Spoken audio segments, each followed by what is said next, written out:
Good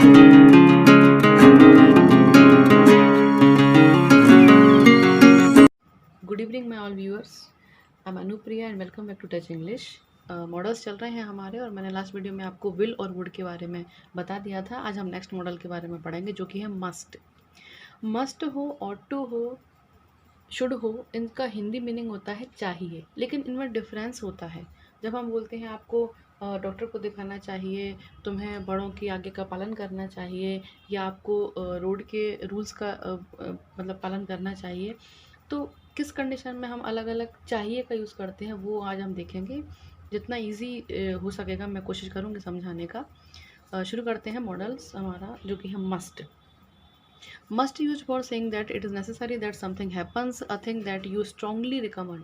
मतलब must का use हम तब करते हैं जब हम कहना चाहते हैं या कहते हैं कि इट इज़ नेसेसरी, कि बहुत आवश्यक हो कोई काम, दैट समथिंग हैपन्स, कि कुछ हुआ, कोई ऐसा काम हुआ जो ज़रूरी था या ज़रूरी में करना ही पड़ेगा। A thing that you strongly recommend, या कोई ऐसी वस्तु जिसको आप दृढ़ निश्चयता से आप जिसकी अनुशंसा करते हैं। जैसे कि देखिए ऑर्डर, किसी को जब हम ऑर्डर देते हैं तब हम मस्ट का यूज़ करते हैं, क्योंकि ऑर्डर एक आदेश होता है जो आपको वो करना पड़ेगा, तो तब हम मस्ट का यूज़ करते हैं। कमांड, किसी पर वही कमांड करते हैं तब हम मस्ट का यूज़ करते हैं। कंपल्सन, जब हम अनिवार्यता बताते हैं किसी क्रिया की कि अनिवार्य रूप से आपको ये काम करना ही होगा एनी हाउ। ड्यूटी, जब हम अपना कर्तव्य बताते हैं, कर्तव्य का पालन करते हैं, जैसे कि आपको बड़ों की आज्ञा का पालन करना चाहिए, आपको रोड के नियम का पालन करना चाहिए, तब हम यूज़ करते हैं मस्ट का। एग्जाम्पल से थोड़ा जल्दी समझ में आ जाएगा। सोल्जर्स मस्ट ओबे ऑर्डर्स विदाउट एनी क्वेश्चन। जो हमारे सोल्जर्स सैनिक होते हैं और उनके जो कमांडर्स होते हैं, जो उनको जो भी ऑर्डर देते हैं, तो उनको ओबे मतलब मस्ट एक बता रहे हैं चाहिए। ओबे यानी पालन करना चाहिए, कि सोल्जर्स को पालन करना चाहिए ऑर्डर्स का, जो भी उनके कमांडर्स उनको देते हैं, विदाउट एनी क्वेश्चन, बिना किसी प्रश्न, कोई प्रश्न पूछे। अगर उनके कमांडर उनको कोई आदेश दे रहे हैं तो उनको बिना कोई क्वेश्चन पूछे उनको फॉलो, उनका आदेश का पालन उन्हें करना ही होगा। यहाँ पर एक ऑर्डर है जो कि ज़रूरी में उनका पालन करना उनको पड़ता है। We must help the needy. Needy यानी जो ज़रूरतमंद लोग होते हैं, जिनको आवश्यकता होती है हमारी हेल्प की, तो हमको उनकी हेल्प करना चाहिए। ये एक हमारा कर्तव्य है, इसलिए यहाँ पर यूज़ किया है इस मस्ट का। तो ड्यूटी कह सकते हैं हम इसको, कि हमको ज़रूरतमंद लोगों की हेल्प करना चाहिए। ठीक, इस तरह से अगर कंपल्सन का देख लें, कि जैसे कि कभी कभी पेपर में लिखा आता है कि आपको 5 प्रश्न करना अनिवार्य है, तब हम मस्ट का यूज़ कर सकते हैं कि आपको करना ही पड़ेंगे। ठीक है। अगला रूल है स्ट्रॉन्ग प्रोबेबिलिटी। बहुत दृढ़ संभावना जब होती है तब हम मस्ट का यूज़ करते हैं। जैसे कि mister Singh must be 70 now.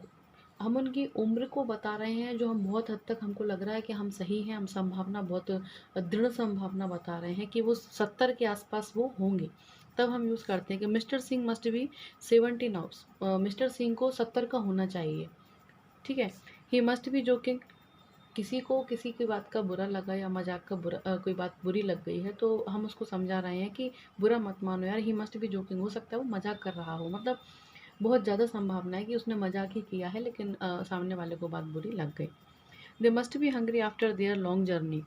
उनकी लंबी यात्रा के बाद उनको अब तो भूखा हो जाना चाहिए। मतलब हम बहुत सही बात है, अगर कोई हम लंबा सफ़र तय करके कोई आया है, तो हम खुद ही ऐसी संभावना व्यक्त कर लेंगे कि यार वो तो भूखे हुए होंगे, बहुत लंबा सफ़र करके आए हैं वो।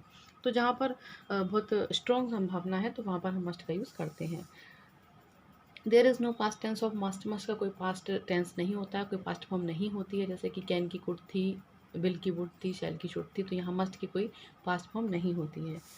अगला मॉडल है ऑट टू। ऑट टू का मीनिंग भी होता है चाहिए, लेकिन अलग रूप में थोड़ा सा। जैसे कि ये इंडिकेट करता है ड्यूटी, हम ये दर्शाता है आपके कर्तव्य को। कर्तव्य यहाँ भी था, यहाँ भी है। एडवाइस, कोई सलाह अगर हम देते हैं किसी को। ऑब्लिगेशन, या मतलब किस तरह कोई कर्तव्य ही कह सकते हैं हम ऑब्लिगेशन को, हमारे ड्यूटी ही कहलाती है ये।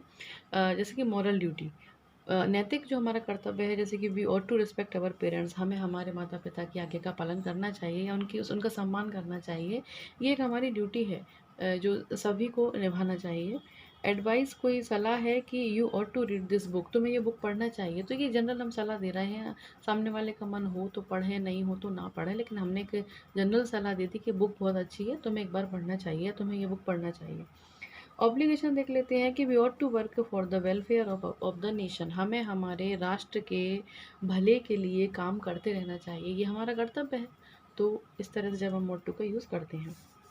और देख लेते हैं they ought not to smoke so much, ये एक सलाह है। अगर कोई व्यक्ति स्मोक करता है तो हम उसको बोल रहे हैं, उसको सलाह दे रहे हैं या किसी और से कह रहे हैं कि उनको इतनी इतनी ज़्यादा स्मोकिंग नहीं करना चाहिए, तब हम यूज़ करते हैं कि they ought not to smoke so much, इतनी ज़्यादा उनको स्मोकिंग नहीं करना चाहिए।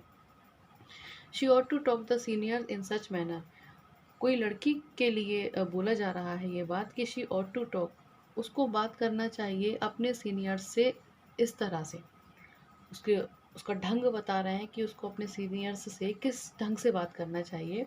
She ought to talk the seniors in such manner. ठीक है। नेक्स्ट मॉडल है यूज्ड टू। यूज्ड टू को देख लेते हैं। For talking about something that happened often और continuously in the past, past में जब हम बात करते हैं किस चीज़ की कि कुछ पास्ट में अक्सर होता था या लगातार रूप से होता था, उस बात को जब हम बताते हैं, जैसे कि पास्ट की कोई आदत को हम अक्सर करते थे, उसको हम शो करते हैं या बताते हैं, तब हम यूज्ड टू का यूज़ करते हैं। जैसे कि we used to walk in the morning, हम सुबह में वॉक करते थे, ये हमारी आदत थी पास्ट की जो कंटिन्यूस होती थी, अक्सर होती थी, तो हम यूज़ करेंगे यूज्ड टू का। सी यूज्ड टू प्ले बैडमिंटन, वह बैडमिंटन खेलती थी। ठीक है, अब नहीं खेलती पर पास्ट में वो खेलती थी। नेगेटिव सेंटेंस में क्या यूज़ करेंगे कि he used not to smoke daily, मतलब वह रोज़ स्मोक नहीं करता था। और इसको हम इस तरह से भी लिख सकते हैं कि he did not use to smoke daily. Did के साथ हम मेन वर्ब में कभी भी ऐसे कोई एस या ई एस या ई डी वगैरह नहीं लगाते हैं, फर्स्ट फॉर्म का यूज़ करते हैं डिड के साथ। यहाँ डिड नहीं था और यूज्ड नॉट एक हेल्पिंग वर्ब है, मॉडल हेल्प वर्ब होती हैं। ठीक है, तो he use not to smoke daily, वह रोज़ स्मोक नहीं करता था या रोज़ वो धूम्रपान नहीं करता था। He did not use to smoke daily, इसका मतलब भी यही है कि वह रोज़ धूम्रपान नहीं करता था। ठीक है, इसमें डिड लगा हुआ है, इसलिए यहाँ पर मेन वर्ब यूज़ जो यूज़ हुआ है वो मेन वर्ब के रूप में यूज़ हुआ है। यहाँ ये हेल्पिंग वर्ब के रूप में यूज़ हुआ था। इसका रूल ये है कि सब्जेक्ट लिखेंगे, उसके बाद हम यूज्ड टू लिखेंगे प्लस वर्ब फर्स्ट लिखेंगे। ये यूज्ड टू के साथ हमेशा वर्ब फर्स्ट का यूज़ होता है। और सब्जेक्ट के बाद बी वर्ब है, बी वर्ब मतलब is am are was verb. ठीक है, उसके बाद यूज टू का यूज़ होगा plus verb I N G. ये अब मैंने बताया था आपको, ये क्रिया का चौथा रूप होता है वर्ब में आई एन जी, जिसे हम जिरंड भी बोलते हैं। किस कंडीशन में यूज टू के बाद आई एन जी वाली वर्ब लगेगी, वो तब लगेगी यदि यूज टू से पहले कोई वी वर्ब आ रही है, मतलब इज आ रहा है, एम आ रहा है, आर आ रहा है, या वॉज है या वर है, तब हम यूज्ड टू के बाद वर्ब में आईएनजी लगाएंगे। जैसे कि he is used to drinking. लेकिन अगर यूज्ड टू से पहले बी वर्ब नहीं है तब हम वर्ब की फर्स्ट फॉर्म का यूज़ करेंगे। ठीक है, जैसे कि ये किया है हमने कि we used to walk, used to के बाद वॉक है क्योंकि यूज्ड टू से पहले कोई वी वर्ब नहीं है, इज़ नहीं है, एम नहीं है, आर नहीं है। लेकिन जब भी इज़ एम आर अगर यूज्ड टू से पहले आता है तब हम यूज्ड टू के बाद वर्ब का फोर्थ रूप यूज़ करेंगे, जिसे हम जीरंड वर्ब बोलते हैं। ओके, तो अगले मॉडल को मैं अगले वीडियो में बताऊंगी। वीडियो लेंदी हो जाता है, तब तक के लिए थैंक यू, बाय।